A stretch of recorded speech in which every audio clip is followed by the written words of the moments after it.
Johnny Fisher's dad's not very happy with you, is that right? He wasn't happy with my comment. I know he's emotionally invested and it's his son and everything else, but what I'm saying is I've got an opinion and I'll stand by that opinion. Do not underestimate how good Alexander Usyk is. As soon as you've hit him, bang, he's hit you straight down the pipe.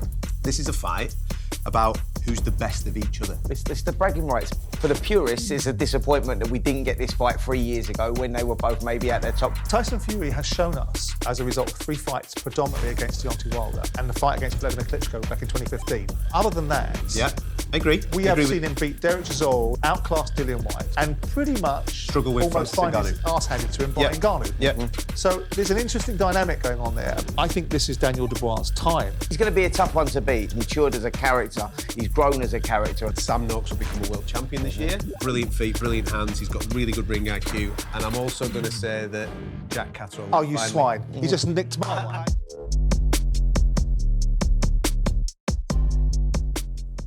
Welcome to episode 102 of Talk Boxing with Simon Jordan and Spencer Oliver. And today we're joined by one of my favourites, Adam Catterall. Nice to see you. 2025, boys. Happy New Year, gentlemen. Happy New Year to you as well, now, Simon. Starting the year as we mean to go on, you seem to have been running around upsetting people, Spencer, you treacherous little hound. You've done it to the Ben family. You now appear to have done it to the Fisher family. Johnny Fisher's dad's not very happy with you, is that right? No, he's not very happy with me. Through my opinion, and that's what it was. It was an opinion on who won that fight, Johnny Fisher and Dave Allen. I said it was a diabolical decision. I stand by that. I still think it was a terrible decision. And he wasn't happy with my comments, which I find quite bizarre. I know he's emotionally invested and it's his son and everything else. Listen, I've got a good relationship, or did have a good relationship with the family. No more you don't. No more, it seems not. But what I'm saying is I've got an opinion and I'll stand by that opinion. You know, Dave Allen's got a family as well, and, you know, you've got to think about it from his side. I thought he was very hard done by. I still stand by that. I think he was. And you've only got to read the comments. And rarely do I read the comments, but actually, all these comments are in my favour for once. You know, I think that people do agree with me. The majority of people agree with me, and I stand by it. So it is what it is. Reaction? I mean, I often make the observation that boxing seems to be very thin-skinned. Mm-hmm. Opinions are opinions. They're like backsides. Everybody's got one, right? And you take them at value or not, as the case may be. Mm-hmm. But the reactions that people get... I saw the fight. I think there's no doubt in my mind that Dave Allen won that fight. I think most sensible observers. Nobody said that his son was useless. Nobody said that his son was incompetent and ugly and stupid. He comes out with just credit, made an opinion. Johnny comes out with a lot of credit from the fight for hanging on in there. Listen, he showed character. Absolutely. He showed character, mate. Like, we're not saying that. We're saying that the decision was a wrong decision. Yep. Not saying anything personal towards the family. They're a lovely family. His dad, his mum, the whole family, and what they've done, you know, what they're trying to achieve is great. But I stand by by my decision. Your judgment is on the 3 judges. It's not on the fighter. So it baffles me when people react the way they react. Is it just a simple case of the age-old rule in sports that if you're in a dressing room as a footballer, it's sacrosanct that you don't criticise players, and if you're a former boxer, that apparently should know better, because the Ben family have taken great exception at both you and I. Less exception at me, even though I've said probably more robust things than you have. But because you were in the business, you've been in the ring, that you are not allowed to say these sort of things. Because I listened to Johnny Fisher have a go at Gareth A. Davies, and I'll be in a queue of people wanting to join hands like something out of an airplane, whacking Gareth A. Davies with a cricket bat, a table tennis bat, whatever you can hit him with. But the idea that what you said was offensive astounds me, because I just think you made an observation on the fact that you thought the fight... The superlatives that you and Gareth used afterwards were probably on the other end of the argument, disgraceful and diabolical. I'm not sure that was right. Mm-hmm. But that was at the very moment when the fight's just been called. Mm. So I don't know why Johnny Fisher's dad's getting so het up with the fact, because you know him, you're not allowed to have an opinion. That's exactly what it is. And he said in the interview, actually, you know, he said, oh, they're entitled to their opinion. Well, clearly not. You know, except me, because I know them and I know the family. Anyway, we gave it some airtime, but we'll move on to something more interesting, which is obviously 2024 has now been and gone. It's been a year of quite significant change. And at the centre of that has obviously been Riyadh season, golf money, and of course, one particular individual in Turki, Alalshikh. When we look at 2024, what are our biggest takeaways? I mean, can you imagine a landscape of boxing now without this fella? Whatever I think of some of the things that he says and some of the fawning and sycophancy that goes around it, you can't deny that this fellow is at the front now of driving boxing in a completely different direction. He's the face of boxing. And I was asked that question at the end of the year, who's the face of 2024, and people will bring up Usyk and various other fighters. But for me, Turki Alalshikh is the face of boxing right now. And I think one of the main concerns that I had when all this started was, how is this going to fit into the boxing calendar? and how is it going to affect shows on our own show? I think 2024 we got some solid answers because we got these jewels in the crown throughout the course of the year. The Riyadh season cards, majority in Saudi Arabia, but then we did venture away. We went to LA and we came to London and we got big fights. That's the key thing. We're getting the main events that we all want to see. We're getting cards now that are deeper with very competitive knocks on the undercard, which I think every single fight fan wants. But then what I also saw from events that are happening on British soil is that the quality of those cards are getting better. Don't get me wrong. I think we're getting less. I think the quantity's gone down, but the quality of those cards has started to improve, and hopefully that is the filtration of people benefiting from Riyadh season, i.e. Magnificent Seven. Queensberry's card, putting that on.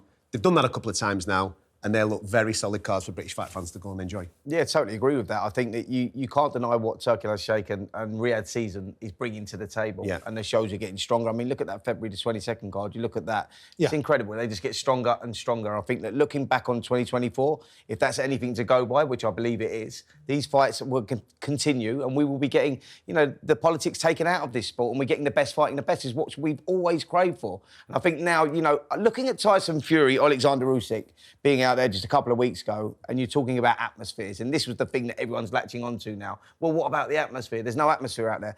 Trust me, there was atmosphere out there. There was a legion of fans that went out there for Tyson Fury. There was 20-odd thousand people out there, and there was atmosphere there. So that is growing as well. I think, it's a win-win. Can you, without wanting to take it into an area which I'm not anticipating that I'm intending to create some negative output from, but is there any downside to this level of investment? Because we know it comes with commercial realities behind it right now, because most of the time fights have been made or not been made because the commerciality of the fight doesn't lend itself to being able to be achievable. Promoters have to make money and broadcasters have to have the argument about who's going to get primary opportunity to show the fight. These rules are not manifesting themselves with the Saudis, which means that the price point for fighters has gone up, which I know in the short term is a great benefit for the fighters because they deserve it. But does it create any landscape with as to be without Gulf money, you potentially don't have big fights? Is that a blowback as a result of this? No, I personally think that there's money in the pot now, and because there's money in the pot now, we're getting the fights that are made over here as well. Eddie Hearn and DAZN, and you've got your Ben Shalom doing his stuff on Sky, and we're seeing these Frank Warren as well on Queensberry, and the shows that they're putting together. The shows that we're getting, the normal Saturday fight night shows over here, are getting better and stronger because there's more money in the pot now. And I believe that, all these fighters are striving to achieve and make... If the Saudis aren't... In Frank Warren's pot or in Eddie Hearn's pot, what I'm saying is because of the money... they're doing commercially better, they're prepared to pay more money to fighters to make fights happen. Without a doubt. Do you agree with that, Ed? I don't know the answer to that. To answer your question, I don't think we fully know the answer today because we don't know how long Saudi Arabia's interest will continue in the world of boxing. Fingers crossed, it's forever. And this is brilliant if it is. But if it isn't, then obviously the answers will become more apparent. It absolutely is doing what you've just said, though. It's raising the expected value. The fighters' expected value is going up, isn't it? They're sticking a few extra quid on their own want when they're stepping into the ring, whether that be wanting to get on a Riyadh season card or whether it be happening here. Does that then make making fights more difficult? Do you think the cards that are here now, the cards that are being made towards the back end of 2024, do you think that those cards are now looking a lot better than what they were previously? What I'm saying is they look stronger for me. If you look at the Matchroom cards and what they're putting on, and Queensberry cards, going down the cards now, the cards are getting stronger. So they are investing some of the money they're earning from Saudi into the British. I agree with that. That was my point. Right. Yeah, take your point.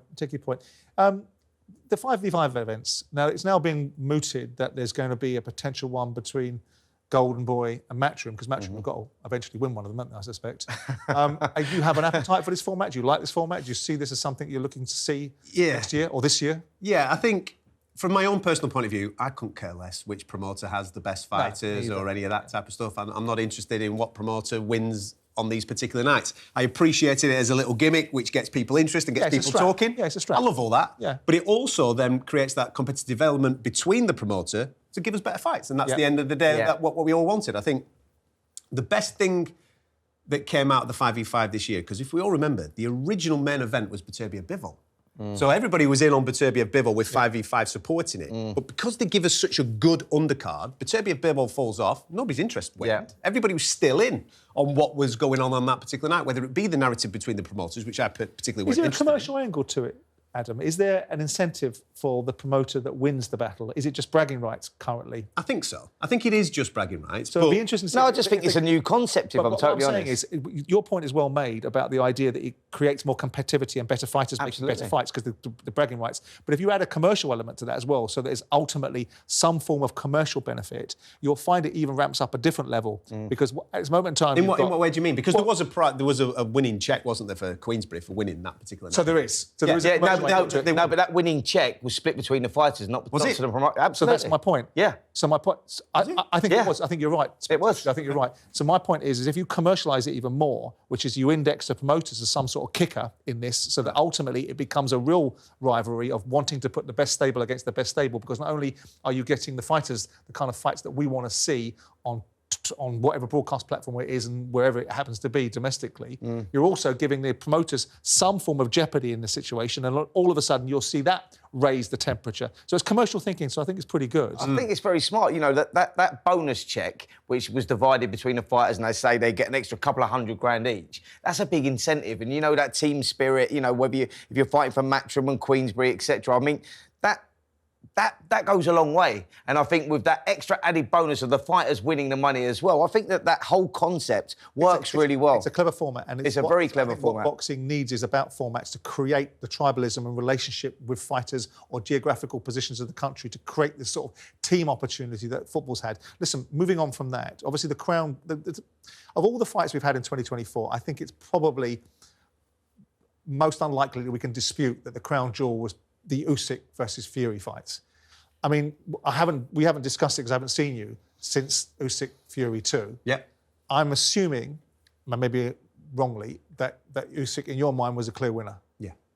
Yeah. I just thought he was absolutely magnificent I thought he was magnificent on both occasions. Don't get me wrong, I think Tyson Fury for the second fight, he's gone away, he's taken it incredibly seriously, his camp, and I think he applied himself brilliantly. He's just come up against, for me, the best fighter of this generation, who navigated the night superbly. Was there anything in time? I mean, I made the point, and it's whether it's a well-landed point, I didn't sense the level of intensity from Tyson Fury that I saw in the second Deontay Wilder fight, where Tyson came into the fight, they had the maniacal, mad monk Rasputin eyes looking across the ring at Deontay Wilder. I saw an attempt at it from Tyson Fury with Usyk, and then you see the idea that Fury was going to cause him pain, was going to deal with him. None of that really happened. He didn't really do the things that he alluded to before the fight. Is that because he couldn't? Is that because he wouldn't? Or is it because he wasn't allowed to by the sheer ability that Usyk brings to the... I think it's a combination of everything that you just said. He couldn't. And do not underestimate how good Alexander Usyk is. I know that Tyson Fury is, he had 6 inches on him, 7 inches on reach, 50 pounds on him in weight, and everybody looks at that and go, well, the bigger man's going to win this. You are dealing with an unbelievable specimen in Alexander Usyk. He wants to be in those ranges where you are hitting him, but he's catching everything, gloves, arms, elbows, in order for you to feel some type of success. But in that moment, as soon as you've hit him, bang, he's hit you straight down the pipe. He was absolutely sensational. Was he better? I mean, because Usyk was better this time. Fury had more success in the first fight. Yeah. He landed better punches. He landed bigger punches. I think he created challenges for Usyk to work his way through. In the end, Usyk did more damage to Fury in the first fight than he did in the second fight. Okay, yeah. But my point is was Usyk better? Yeah. And Fury about the same, or was there? I think they were both better. They're both better. I think they were both better. But what you've got to admire is that the first time around, they get in the ring and they don't have data on each other. And they were both figuring it out as we go along in that particular moment. Now you've got 12 rounds of data to go away. So Fury's gone away and he's planned a new game plan for the second fight with Alexander Usyk. And Usyk figured that out as well. Listen, and Fury's game plan was the right game plan by coming in much heavier. He'd done that against Deontay Wilder the first fight and the second fight, and it worked for him when he came in much heavier the second fight with Deontay Wilder. He used that weight to his advantage. In the middle. He tried to do that and he tried to take it, but as you say, it's just the brilliance of Alexander Usyk that just give him the edge. Listen, it was a close fight, but it was a fight that I thought Usyk won and won by 2 or 3 rounds. I think I had it, I scored it, but he was the winner. But Fury had his moments in the fight, but he was the one that needed to adapt and change the game plan, and he done that, and it still didn't work because he was beaten by the better fighter. Alexander Usyk is the greatest heavyweight of this modern era. Right. So when we look at 2024 and we look at all the fighters that have fought on all these wonderful events that have been ostensibly indexed predominantly to Riyadh season, we've seen the Beterbievs versus Bivels. I think it's probably unarguable that we're looking at Usyk as the fighter of the year. Yeah. I think there's some other candidates you can talk about as being close. I think you can look at Daniel Dubois and say what he's done during the course of this year has been remarkable as well.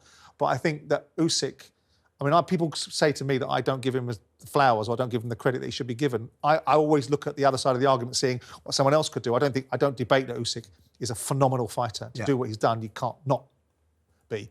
So are we all in the camp that for the fighter of the year in the rounds, he is, 2024, he comes out? It's the level of what he's done. Now, there's loads of great fighters out there. When they're talking about pound for pound best, you'll bring in Inoue, you'll bring in Crawford, and you'll bring in all these guys, right?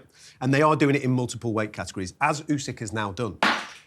But nobody is jumping to the level that Usyk is doing. I mean, think of the weight, think of the height, think of the range. The gap between cruiserweight and what he was doing in the second Fury fight is astronomical compared to what Inoue is doing in those lower weight divisions. He is unbelievable, the amount of disadvantages that he's given away. Similar to Evander Holyfield against Riddick Bowe, isn't it? Yeah, of course. Yeah, but again, you're talking about another great, aren't you? And Adam's right in what he says there. I think the difference between Alexander Usyk and all the other weights and the other great fighters is the 2 victories over Tyson Fury and the way that he done them, the manner that he done them, the weight advantages he had to give away, etc. All and of the that. Level of fighter all the level of fighter he's doing it against, you have to give him Fighter of the Year.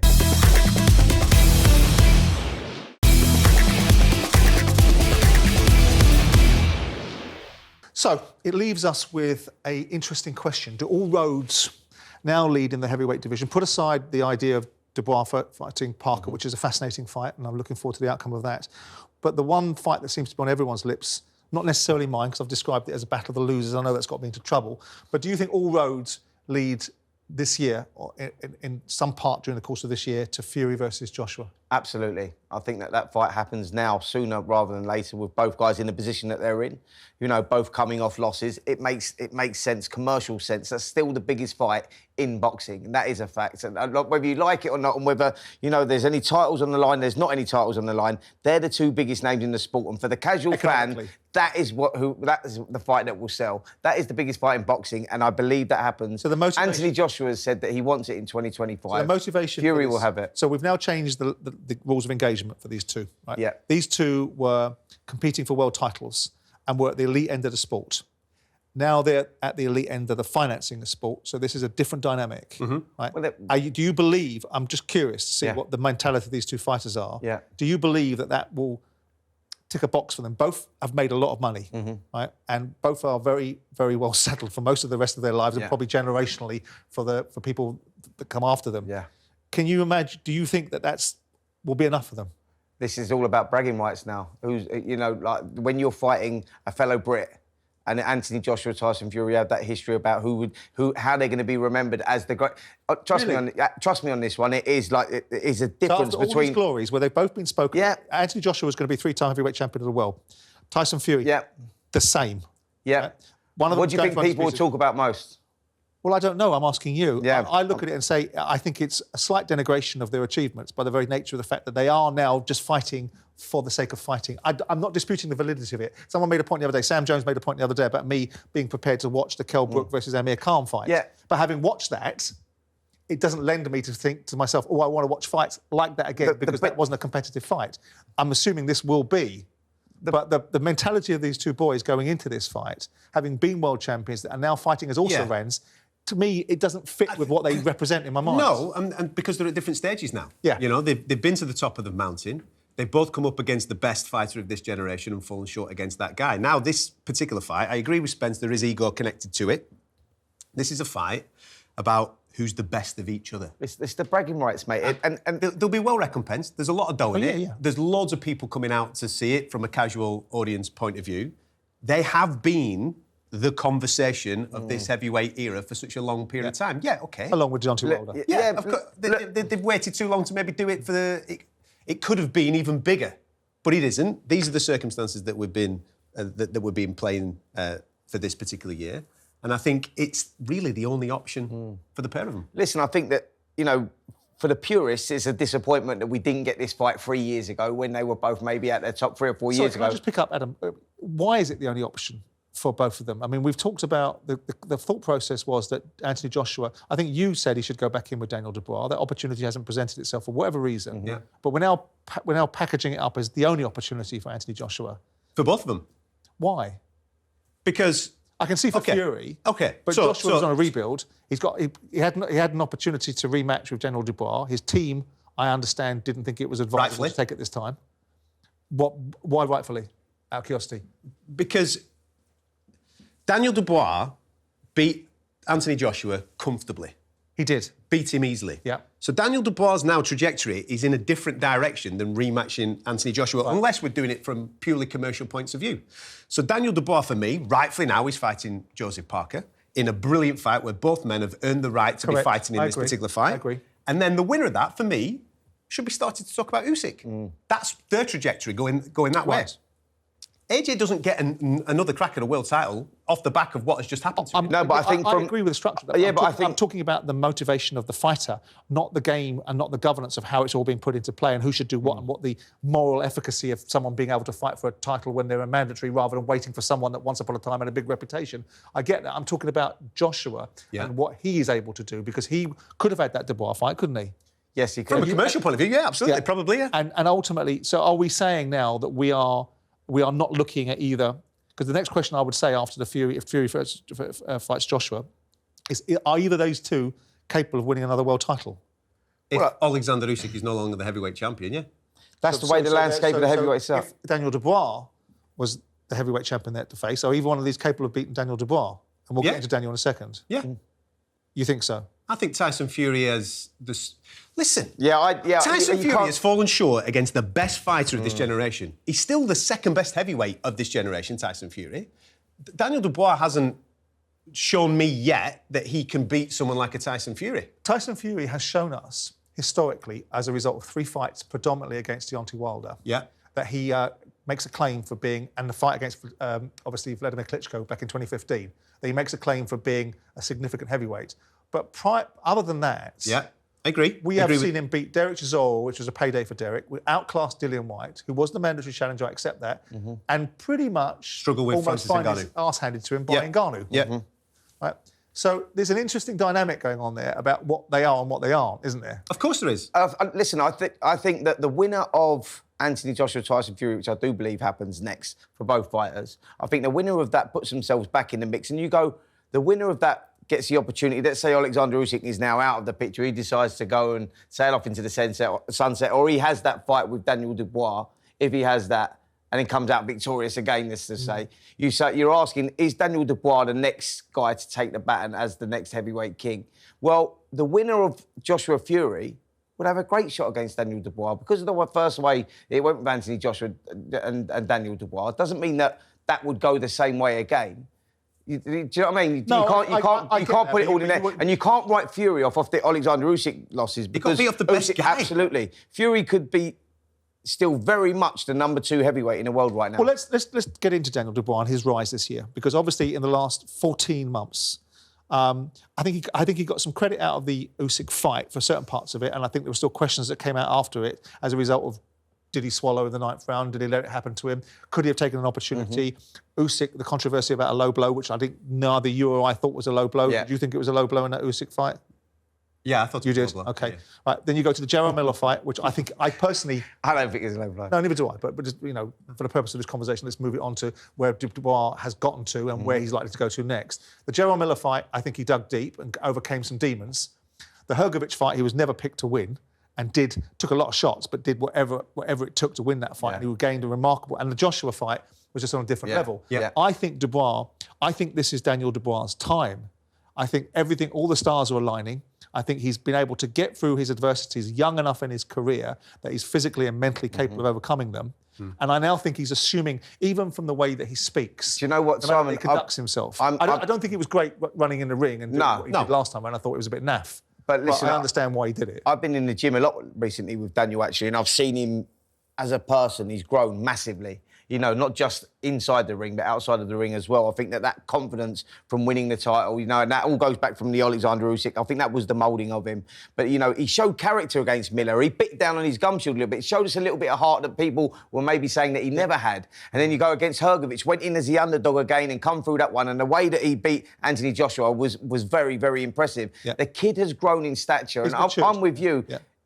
He's going to be a tough one to beat because, you know, I think it elevates you to another level when you win that world title. But with Daniel, he's matured outside of the ring as well. He's matured as a character. He's grown as a character. And I think that is really important because we're seeing it inside the ring. He's going to be a tough one to beat for sure. Well, he's more comfortable with himself, isn't he? You can see, I remember doing an interview with him sat in the back of a car with his dad about 2 or 3 years ago. I was on that show with you, yeah. You know, and it's like, Stan, that's enough. That didn't dial in to talk to you. But obviously we've got Daniel coming up against Joseph Parker, who we all like. We all like Joseph Parker, and I think this version of Joseph Parker is the best version that we've seen. I think we all look back on him. I remember watching him go and fight Joshua in 2018 at the Millennium Stadium, and I think the referee spoiled that fight, but I don't think Joseph brought it in the way that he said he would do. I think over the years, he's been accused of perhaps not letting his hands go. You can't accuse him of that now. No. And he's got all the toolkit, otherwise he wouldn't have been a world champion before. But I can't see past Daniel in this fight. It's not because I'm diminishing Joe Parker. I think he did to Zhilei Zhang what a top heavyweight should be doing to a 42-year-old man of that size and speed. You know, I know Joe Joyce made him look like the Bionic Man, but notwithstanding that, it's because Joe was so slow in that fight. But I can't see past Daniel Dubois in the Parker fight, and it's not because I'm being disrespectful. Do you know what? Joe Parker himself, though, has grown and into the fight that he is. Like, people forget that he's only like 32 years of age. He's still a young man, you know, and he's developed. He's had that time and he's been through those fights that have developed him into this fighter that he is the best version of himself today. And I think the Zhilei Zhang, Deontay Wilder performances, where he was the underdog maybe in both of them, were great performances. He showed a lot of character in them. This is the hardest fight right now for Daniel Dubois, that he's chose the hardest fight in Joseph Parker. Joseph Parker is the most dangerous threat to Daniel Dubois right now. I would suggest that maybe Martin Bakole would fill that particular role. Yeah, maybe. Well, I just think stylistically, Parker can cause you a lot of problems. What do you think, Adam? I think Joseph Parker today is a better fighter than he was when he was world champion. Yeah. I think his performances during these Riyadh season cards have been absolutely superb. Teaming up with Andy Lee's been a masterstroke for him. He has proven how to take away the threat of serious power in the way that he boxes. Obviously, Daniel Dubois, we know he's got some serious power, but are you talking about Wilder in this instance? Zhang got a lot of power as well. Yeah, okay. And Zhang's hands are actually quite fast. Yeah, they're very fast. Well, yeah, but his hands are quite rapid. Parker proved in those two fights that he can box to a game plan, stick to a game plan, and obviously execute a game plan. Now, the Dubois thing is an interesting one because Dubois is quicker than the pair of them that we've just been speaking about, right? And he also carries that power. Yeah. Do not back against Joseph Parker in this fight because he could nullify this bomb. He could defuse this bomb and he could throw the cat amongst the pigeons with this particular fight. I agree with you. I think Dubois is the favourite going into the fight, given the run that he's currently on. But Parker's tail will be up. He's a live underdog for sure. He's earned this opportunity and he could go in there and nullify this and absolutely blow the whole thing up.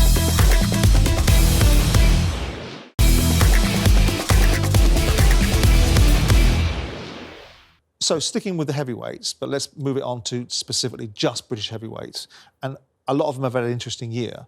Obviously, we've had Fabio Wardley and the 2 fights against Fraser. Fabio's got a lot of opportunities. Where do you see the direction of travel for him? Fabio Wardley, I think that he's right on the fringe right now. You know, if you look at him, he's in all the governing bodies' top 10s, and he's deservedly should be there. And that performance, that last one against Fraser Clark, was clinical. It was savage in many ways, the way that he done that after the first fight they had, which was, you know, potentially fight of the year. Yep. You know, he turned it around, he made those adjustments and he went out there and he got the job done. And I think that was a performance that told me that he now belongs in world class and he will get his opportunity. So it's about where they go with him now, what they want to do with him. Do they go down that European title route, maybe give him that? Yeah, go on. I've got a fight for you. Go on. Give him Kubrat Pulev. Pulev's a great one, the WBA regular champion. Now WBA champion again, it's insane. But really? Well, he's now They've got WBA that regular. nonsense regular belt, haven't they? And that's what he currently holds. And I think Fabio's in the top 2 or 3 with the WBA. Yeah. I think, given the performance and the way that he dealt with Fraser in the second fight, and that was a brutal, brutal finish. He showed the stones in the first fight to hang on in there and do his thing. The brilliance of the second fight, let's rock and roll, man. I've got to tell you, could be the fight. Wardley's one of those guys, he's a threat for anyone. Yeah. Any heavyweight out there He's an right athlete, now. is what he is. Yeah, but not only that, he's got that grit and that gut and that determination. He's actually one of those fighters that enjoys being in the trenches. You know, he's one of those rare breeds that likes that, and that will carry him a long way. He's a threat to any heavyweight. So you think Kubrat Pulev, not the one that Bakole knocked out, not Jared Anderson that was knocked out by Bakole? Because I like that fight for him. Yes, I don't mind that fight. Actually, I like that fight as well. You know, that's the sort of level that you're talking about. You're talking about the Pulevs, like if you want a little strap around your waist, say your WBA regular puts you in that mix and in that shout. But yeah, so Jared Anderson is a great fight. I think you stay away from Bakole because Bakole's one of those guys that you sort of fight if there's something on the line, as opposed to boxing if you have to, like, because he's the danger man of the division for sure, and he's going to get his opportunity before Wardley gets there. I would imagine. What happens with Lawrence Okoli as well, because he's obviously in the mix. He's been given this carry, isn't he, from the Bridgerweight division as being a world. There's another great fight, Lawrence Okoli. That's absolutely. What I've said. We've obviously got to bring into this conversation Moses Itauma, because so much is now being expected of this young boy. I mean, he's a lovely fellow. He's been in the studio with us a couple of times. But his execution in the last two fights, Marius Wack and Dempsey McKean, has been disconcerting for the other heavyweights, I suspect. Interesting. I cover a lot of MMA, right? And I remember the first time that I watched Tom Aspinall fight, and it's a different breed of heavyweight. Speed, light on the feet, the way that he gets in and out of range, the way that he lands his shots and gets out the way and doesn't get touched. That's what I'm seeing with Moses Itauma. They rarely come around, mate. He is incredibly talented. And I know he's only a baby. He's still got to fill out. He's going to get that man strength, and they're probably going to tell us we're going to take our time with him and all these types of things. Take that handbrake off him. He is unbelievable. I've been vocal about this, about holding Moses back and saying, look, he's only a 19-year-old, and like you look at what he's you've got to develop him, and you've got to put him in those fights, and you go, where are those fights? Who are those fights? You look at Dempsey McKean, who took Philip Hrgovic 12 rounds, and you think that's the fight that is going to take him a few rounds. He goes and ices him, in less than half a round, and you look at it and you go, they're going to have more of a difficult job holding him back than letting him go. But speaking to Frank, would you put him in with Hrgovic next?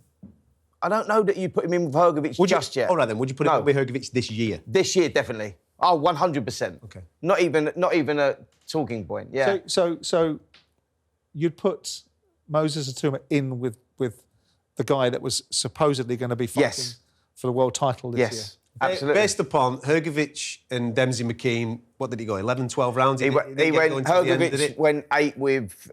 he went long. Dempsey, 11, they went 12 rounds. Would you put him in with someone like Otto Wallin, someone like that, rather than say, Hrgovic? Well, because Otto Wallin doesn't carry a lot of power. He's got Derek Hennig coming up. Listen, he's got Derek Chisora, and you go, there's another name that you could put in the mix as well, where you go... With Moses, if you look at his last 4 fights, he's been 6 rounds in his last 4 fights. And he's had people like Marius Wack, who's a known trial horse stayer. Yeah. Dempsey McKean, who went 12 rounds with Philip Hrgovic. You look at those guys and go, he should be getting rounds there. And he's getting rid of them really, really early. And for me, it's all about just giving this kid rounds, experience. It's not about the talent, because it's not if, it's when he wins a world title. So if you're plotting his route, right, just for 2025, what do you... you want to see him active. Yeah. Right. So how many fights do you expect to hope to see him 4. in? 4. Right. Yeah. And what do you expect to see the closing of 25 look like for Moses Itauma?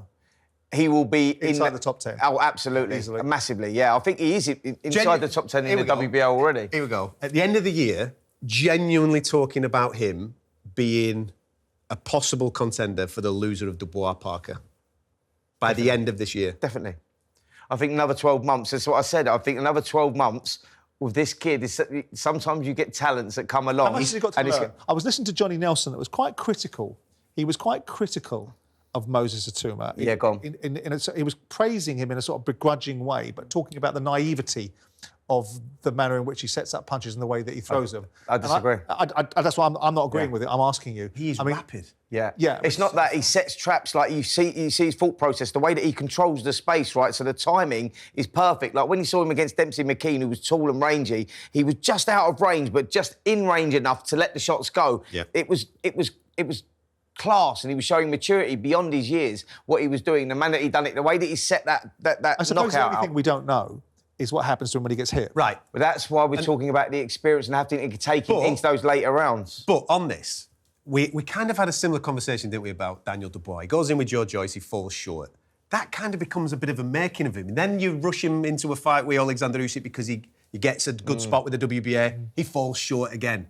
Look at him now. Yeah, but those knocks along the way this make a fighter. But I think this kid's different. I think you're talking about superstar status. I agree. With them, you're going, that was the moulding of Dubois. But I think with someone like Moses Itauma, you're looking at like the young Mike Tyson, where he was just wiping everyone out, going through everyone, and you're looking at this kid and going, this kid's of similar stature. Like where you go, he's a kid taking out men and experienced men, and you go, by the time he's 22, he will be a serious contender, if not world champion, for sure. Do you think for sure this ambition, this media-fueled ambition that he's going to be the youngest heavyweight of all time? Forget about it. What's he got? What, is it 4 or 5 months away from the... Not going to happen. Tyson? No, that's gone. So forget about that. Yeah. Just do your own thing. But I would hope by the end of this year, we are in a genuine conversation where we're talking about him. Whoever loses the Dubois-Parker fight, he's in for it. Yeah, he's in for Is that. there any danger that we're overhyping this kid? No. Some of the arguments have been, with all due respect to Ben Whittaker, there's been some blowback to the fight that he had with Liam Cameron and the perspective of how he was built up, and potentially he came a cropper in that fight and got out of it in a certain way that people will debate. Is there any danger that this kid's going to be overhyped? No, and I'll tell you why. There's no danger of this kid being overhyped. You know the stories that come out of the gyms, and I've seen him in the gyms. As well. His amateur pedigree, like as a 15-year-old kid taking off his school uniform, going in there and sparring with people like Anthony Joshua and Daniel Dubois and doing more than holding his own. Yeah, no, but what I'm saying is that this kid, there's no danger of overhyping him. He's the real deal, for sure. Listen, for sure. I've met him. I think he's a solid young man that's quite well grounded. Yeah. But there's a lot of noise around him. Yeah. And the noise gets louder and louder, and the demands get an expectation, and ultimately you can. But he's keeping those blinkers on. You can never live up to the expectation. Of course, yeah. But from our point of view, how good's that? Yeah, to have this exciting time. Absolutely. I'll tell you what is exciting. It's February the 22nd. I mean, this is some fight card.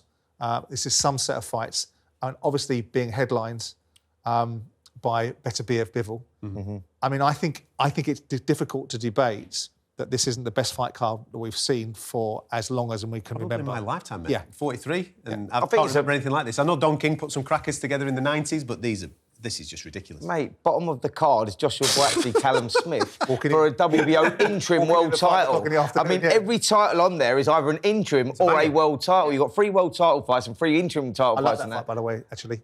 It's a great fight. That's what I'm saying. That is the quality of the card. When you look at that and go, that is at the bottom of the card, you just go, it's not as long as we can remember. This is the best card in boxing history for sure. I'm not sure what that says about the Anthony Yard conversation, but we'll perhaps dig into that in a different show. Can you see, when you look at the Beterbiev Bivol fight, can you see past Beterbiev? Where are you, Adam, on this rematch? I picked Bivol to win the first one. Obviously, that didn't come true.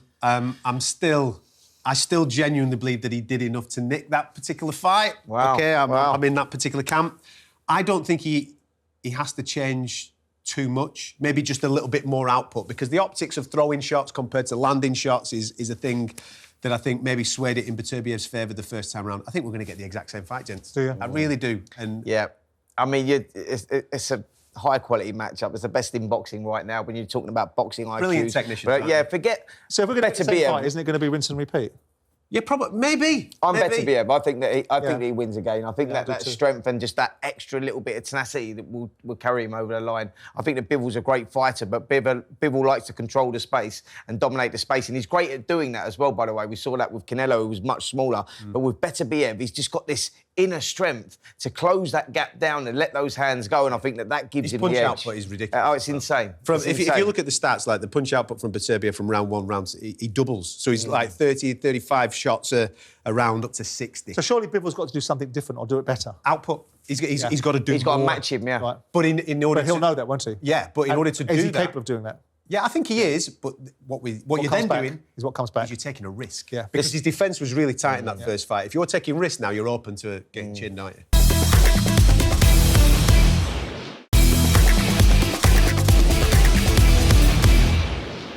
Hamza Shiraz, despite my little swipes at him in the past about bashing up Bradley Skeet when he was on the floor, he's gone on to be a class operator, and he is a genuine potential world champion in the waiting, isn't he? Yeah. Absolutely. You know, in this fight that he's fighting Carlos Adames, yeah? Yeah. I think this is a fight that he'll win. It's a very winnable fight. Carlos Adames You can't overlook this guy. People that don't know him, he's a switch hitter, boxes out of the orthodox stance, switches to southpaw, very quick with his hands, quick with his feet as well, good punch output. Yeah, it's a winnable fight for Shiraz for sure, but it's a tough fight, as you would expect for the WBC world title. Of course, but I think that Shiraz comes through this one, I do, but Adamas is a class act. People may not have heard of him, but so is Hamza, and that's the difference. I think that Hamza, when you look at him, we've been talking about him being the best prospect, globally in recent times. He's not the prospect anymore. Now he's getting his opportunity, and I think he comes through. Yeah, I fancy Hamza to win it, but Adamas, that's a great fight. That could be fight of the night, actually. For him to be that big, hitting that weight, is absolutely ridiculous. Yeah, sure. He's a big boy, he's Hamza Shiraz. And the thing that will give him confidence coming into this, because Carlos Adamas is going to ask him questions. Yep. But look at his finish streak. What is it, 14 on the spin now for Hamza? He knows he's got the power to do anybody, whether it be to the body, to the chin. I think he'll come through, but it's going to be a tough night. It's a tough night, yeah. So, jumping ahead and assuming that he does, is there a case to be made in anybody's mind? And I find myself almost reluctant to say it, but I will say it. Is there a case in our mind to see Shiraz fighting Eubank Jr. post his win if he beats Adamas in February? I think the problem you've got with Eubank Jr. is that you've got obviously that Conor Benn fight that's hovering around that will happen, and then you've got the Janibek fight that he's been talking about for going for that world title as well. So if he goes down that route of boxing Janibek for the world title... Isn't Ben going down the Barrios? Yeah, that's what I'm saying. So if Ben goes down the Barrios fight... That's off the table. That's off the table for now. Right. But then if Eubank goes down the Janibek fight, which is a hard fight as well, that's off the table for now. But I think win or lose for both of those, the next fight for them both will be that fight because financially, commercially, it makes sense. And they will want to do that fight before boxing someone like Hamza Shiraz, who's a difficult fight. That's the way that I see it anyway. You've also got... I think Denzel Bentley's quite high up with the WBO as well, isn't he? So but he might even get the Janibek fight first. Yeah. So... And listen, I know he's been there before and got beat, and he might get beat again, but if he pulls it off... I mean, Eubank can lose to Shiraz and still fight Ben, can't he? Of course he can, because that's like Ben losing to Barrios. That fight still happens. Like, we're talking about casuals here. When you talk about the commercial side of the game, financially, win or lose them two in their next fights if they choose not to fight each other, financially, that is the biggest payday for them. From a Hamza point of view as well, if you can beat Carlos Adamas and become champion, you're still not a superstar yet, are you? No, if you go and beat Eubank, then you become a household name. When we look at Eubank, and if we're looking into a crystal ball and looking at 2025 for him, I mean, I've always been critical of him. I think he's a great showman. I think I get the hype behind him because I think he's brilliant in press conferences. Only he could have stolen that press conference and said what he said. Yeah. I didn't agree with some of the things he said, but I know the reasons why he said it because he made it all about himself and then he tried to align himself with Turki Alalshikh and create a little island for himself. So he had to row back from it. But when we look at 2025, do we see this as a year of substance for Eubank, or do we just see it as a little bit more of, OK, he gets paid well, he makes a big noise, but actually we don't see any straps on him? I think... Just a few more zeros. I think that we see this as the year of opportunity for Eubank that he has to take. So the Ben fight will happen, and personally, I would like to see him go for that world title first. If he fails there, he still gets the Ben fight. If he goes and loses to Conor Benn first, the world title fight never happens anyway. So let him choose that. I would like to see him take that route, and I think that opportunity will be there for him. I think that Ben Shalom and Boxer can put that opportunity on the table, and the Conor Benn fight still happens whether he loses to Barrios or not. If you were imagining it for Eubank, what do you think is going to happen this year? Do you think the way I've described it is this going to be an economic return? Yeah. Or do I think there's going to be... I don't think he's going to change. I'm probably of a very similar mindset towards Chris, like you are. Frustrated, because I know that opportunities have been presented to him in the past to be fighting for particular titles, and that he's not taken those opportunities because he's a prize fighter and therefore he has a particular worth. I personally think there's a lot of worth in becoming a world champion, of which then maybe increases your worth. I think it'll be exactly as you've just kind of painted out there. This is going to be who's the biggest payer, which is the biggest one. That's where I'm going to go. But the biggest payer and the biggest one is going to be there this year, regardless of whether he goes for that world title first or not. That's what I'm saying. So I personally think that he will go for that opportunity first, knowing that fight's always there in the balance. So you think he'll fight Janibek? I think that Conor Benn boxes Barrios for the WBC world title. Okay. I think he boxes maybe Janibek or one of the other champions, and then I think we get the fight with him and Conor later on in the year. Okay. Yeah, and then neither one of their belts will be at risk for that, will they? Yeah, that's right. Just on that, do you think both of them can become world champion? I think that Connor's depends who they fight. Connor's Conor against Barrios? Do I think Conor beat? I think Conor can beat Barrios. Yeah, I do as well. I do as well. I think there's an air of vulnerability around Barrios. Barrios is very good, and he's good if he uses his range well. Got quick hands. He can be hit as well. And I think that you may give Conor the edge going into that Barrios fight for sure. And Chris at 160 against Janibek? That's a tough fight. I think that Janibek would start. I mean, to paraphrase Billy Joe Saunders, I don't think while he's got a hole in his arse, he wins a world title. Yeah, that's not me saying that. No. Billy Listen, Joe Saunders I think Janibek. I'm just repeating it. Janibek starts a huge favourite against. Anyway, let's give ourselves an opportunity to close the show with a perspective of maybe making ourselves look like tits in a year's time. Let's look at who we think 2025. Let's pick a fighter for 2025 that we want to see or expect to see significant things from. Okay. Who's going first? And someone that we've not spoken about. Do I go or do you go? You're not allowed. We can't have spoken about. Not someone we've spoken about already. Yeah, go on. And they can't have a world title. So don't be picking Hamza Shiraz because he's got a world title fight booked. All right. No. I'm talking about a guy. Yeah, all right. I've got my own. Okay. From a British point of view, I expect a big year. There's two guys that I've got. Hold on, mate. You're allowed one. No, I'm going to pick two. Oh, okay. I'm going to go for Sam Noakes. I think Sam Noakes will get an opportunity to fight for a world title this year, maybe against Denis Baranchyk. What I've seen of him, he's not just power, he's got brilliant feet, brilliant hands, he's got really good ring IQ. I think Sam Noakes will become a world champion this year. And I'm also going to say that Jack Catterall... Oh, you swine. He just nicked my one. I think he'll finally have his year, because I think he's the best 140 on the planet, and I think this year will be his year after Arnold Barboza. Well, I'm going to go for... Sorry, Simon. I'm going to go for Nick Ball to have a huge year. Yes, he is already... He had a big year last year. Yeah, no, but he's going to have a huge year this year, and I'm going to tell you why. I'm going to tell you the roadmap. Go on. Right, I'm going to throw the roadmap out there, and this is the way that I see it going. I think that Noye Inoue moves up to featherweight, and I think we get Nick Ball versus Noye Inoue. Are you saying that Nick Ball's going to beat Noye Inoue? No, I'm not saying that, but I'm just saying he's going to have a huge year, and he's got a great opportunity in that fight. Nick Ball is a tough guy to beat. I think if you look back at the Ray Vargas fight, which we all thought that he won by 5 or 6 rounds, and then you see where he went on with Ray Ford and that great performance he had there, and then against, who was it, Rios last time out. Rios, And you just look at it and you go, this kid is good. A wrecking machine. Absolutely. And I think that, it could be his year. You've nicked my one, so I'm going to make it. I'm going to pivot on the hoof. There's three fighters I'm going to choose that I'd like to see good things for. I'd like to see Fraser Clark re-emerge and be given an opportunity. Right. I've got a hankering to see Ben Whittaker right the wrongs and potentially answer the questions. And I'd like to see David Adelaide do well. I like him. Great comeback. I like him. I like the result of the last fight. I think that ultimately the comeback after the Fabio Wardley fight is in operation. I like him as a bloke. I've changed my view on him. So I'm looking out for him and wanting him to do well this year. Great comeback from Adelaide or from Simon after you nicked his man. Equally. Fantastic. That was very good. Right, boys. Very That's good. it for episode 102 from Talk Boxing. Simon Jordan, Spencer Oliver and Adam Catterall. We'll see you next time we're out.